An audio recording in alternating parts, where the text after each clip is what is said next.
امید ہے آپ سب خیریت سے ہوں گے۔ آج آپ کی خدمت میں بہت ہی دلچسپ اور سیڈ سٹوری لے کے حاضر ہوئے ہیں، تو چلیے ویڈیو کا پراپر آغاز کرتے ہیں۔ مجھے شادی نہیں کرنی تھی، 4 سال گزر گئے ہیں اس بات کو، آج پھر اس کی قبر پر آ کے بیٹھ گیا ہوں۔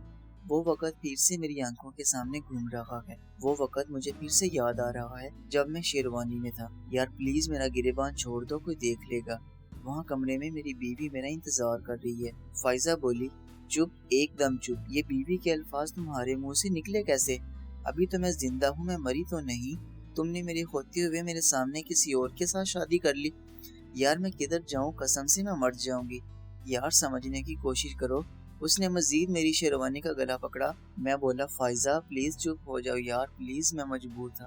تمہیں پتا جب میں نے اسے رشتے سے انکار کیا تو انہوں نے کیا کہا تھا؟ اگر ہمارا ہوتا تو ایسے رشتے سے انکار نہ کرتا۔ فائزہ یہ بات میرے دل پہ لگی۔ فائزہ بولی، بھاڑ میں گیا تمہارا دل، میری زندگی ختم، آج میں تمہیں اس کے بستر پہ نہیں جانے دوں گی۔ تم گئی اس کے پاس تو میرا مری کا منہ دیکھو گے۔ یار فائزہ پلیز چپ کرو یار، پاگل ہو گئی ہو؟ ادھر بیٹھو، میں آپ کے لیے پانی لے کے آتا ہوں۔ میں پانی لینے کے لیے اندر داخل ہوا تو سب کزنوں نے مجھے گھیر لیا۔ سب لوگ خوش تھے بہت، ایک میرے علاوہ۔ میں نے آج ایک ایسی شادی کر لی جس سے میں کبھی خوش نہیں رہ پاؤں گا۔ ویسے لڑکوں کا کیا ہوتا ہے، مشہور تو ہے لڑکوں کے بارے میں کہ ان کو بس لڑکی چاہیے، یہ بس بے وفا ہوتے ہیں، پر آج میں چینخ چینخ کے بتانا چاہتا تھا کہ ایک لڑکے کا دل ٹوٹا ہے رشتوں کو نبھاتے ہوئے۔ آج ایک لڑکا ریزہ ریزہ ہو گیا۔ کزنوں کے شور میں اس پاگل کملی فائزہ کو بھول گیا۔ میں اس کے لیے پانی لینے آیا تھا۔ سب نے مذاق کرتے ہوئے مجھے میرے کمرے میں داخل کر دیا، جہاں ایک لڑکی دلہن بیٹھی میرا انتظار کر رہی تھی، جو بہت سج سور کے بیٹھی ہوئی تھی۔ جیسے ہی میں کمرے میں داخل ہوا مجھے ایک شور سنائی دیا۔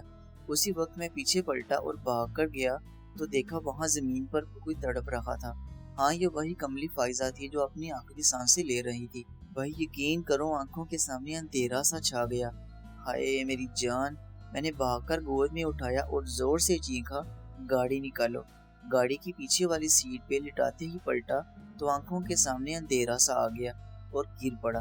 جلدی سے اٹھا، گاڑی میں بیٹھا اور اس کے سر کو اپنی گود میں رکھ لیا۔ فائزہ فائزہ 2 بار نام پکارنے کے بعد میری آواز گلے میں اٹک گئی۔ اف پہ آواز آ کے رک گئی۔